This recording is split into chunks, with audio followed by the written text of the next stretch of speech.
Today we're going to review a new set of sport wheel covers from EVBase.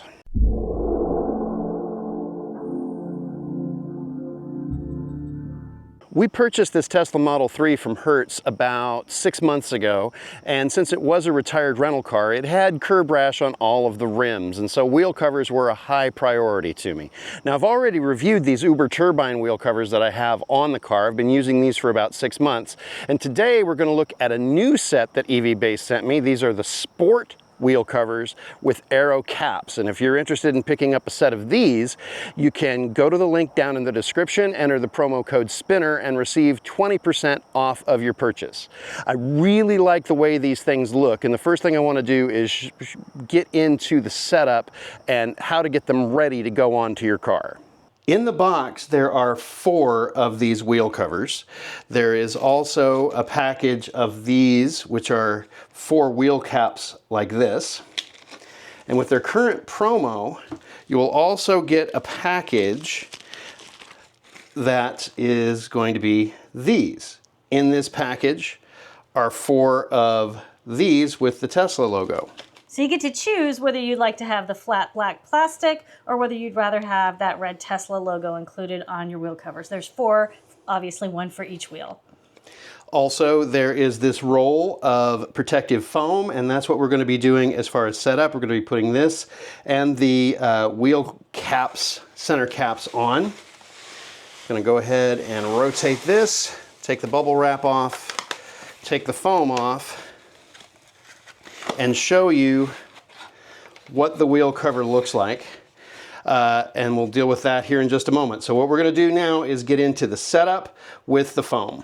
This doesn't say to do this in the instructions, but we have found that it's good to go ahead and spray with alcohol and wipe with a lint-free cloth to just get off any residue from the manufacturing process. The reason I decided this was good to do it is because you see how much of this black has come off onto my clean green cloth.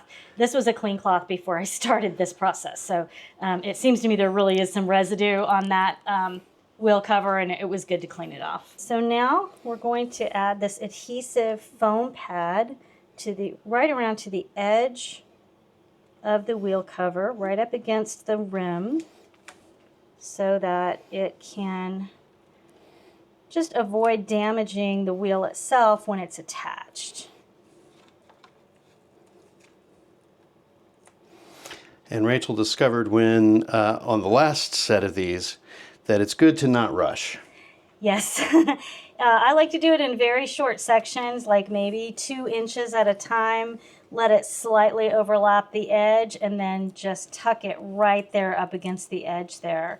I'm not perfect. I don't get it exactly lined up every single time, but I don't think it really needs to be exactly perfect. The main thing is just so that when the wheel cover is attached to the wheel, it's got a little bit of foam between the wheel cover and the wheel itself, so there's no scratching or damage. All right, now the other thing you might want to be aware of, another reason not to rush, is that there is some molding sort of unevenness here. So you want to make sure that this gets tucked right down into that. It's over sort of like a speed bump shaped bit there on the inside of the wheel cover. You want to make sure that that doesn't get skipped or create any gapping or anything like that. And we're getting close. I'm going to try to line up by where the foam started and cut it. And then we'll get this out of the way. And I'll just get to go right on in. Now it always looks to me like it's not going to quite reach, but then there's always just a slight bit of stretching at the end, and it just lines up fine. And if it overlaps a tiny bit or there's a slight bit of gap, it's not going to hurt anything. Next, we're going to put this little T logo on there. Rachel's going to use her sharp fingernails to get the protective plastic off.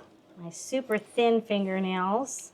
I do find that I have to push it in a little bit, almost like you're getting gum off of something, like a piece of tape residue. And then, now Luke can also do this with his knife, so if you don't have super mutant thin fingernails like I have, you can get that started with your knife. Next, we're going to remove this red adhesive protector.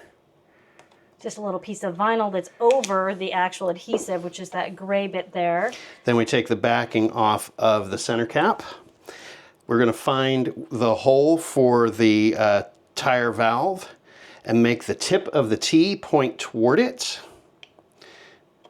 And that's just so that they all match when you put the wheel covers on. All of those little T's are going to be pointed the same direction. And then it is done. When it comes time to put the wheel cover on the rim, line up the valve stem down here with the hole.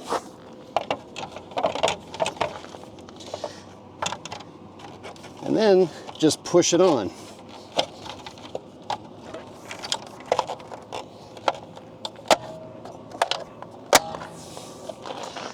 Just like that. Just like when we put the Uber turbine wheel covers on this car, we did an efficiency test by going from here at Byron Stewart Park in Cleburne, Texas, down to Glen Rose and back.